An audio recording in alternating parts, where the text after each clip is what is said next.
Повисоки плати во секторите полиција, војска, образование и здравство.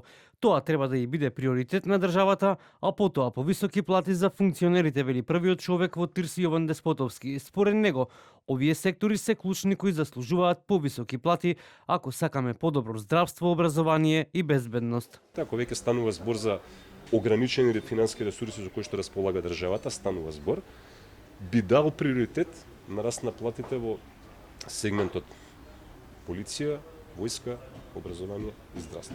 Зашто? Затоа што гледаме што се случува во регионот, сваќаме колку безбедноста е важна, сваќаме колку образованието е важно, и тоа на лош начин веќе сваќаме колку е важно, така што мислам дека апсолутен приоритет треба се да е во сегментот на растот на платите во тие сектори. Дискусијата за тоа дали функционерите заслужуваат повисоки плати треба да се води во јавноста и тоа од аспект кој колку заслужува во согласност со сработеното. Дискусијата од сега натаму, според мене, треба да се води на тоа колку ние како носители на јавна функција го заслужуваме тоа што го добиваме како плата. Дали тоа треба да биде повеќе или треба да биде помалку. Така што поставување на едни објективни критериуми врз база на кои што ќе се мери учинокот, ама објективни и мерливи, не декларативни, е нешто што треба приоритет да биде во ваквата дискусија. Деспотовски се пофали дека има сериозен раст на платите во буџетот од страна на компаниите кои што се корисници на Тирс.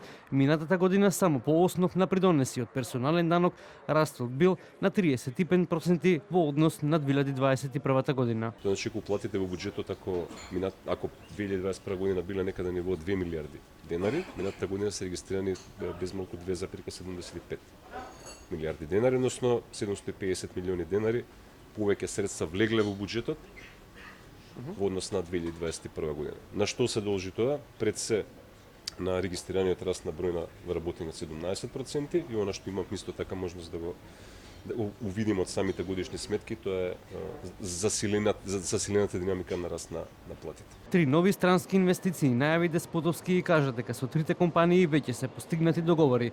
Станува збор за инвестиции во зоните на Скопје, комбинирана инвестиција Скопје-Штип и во зоната во Кичево.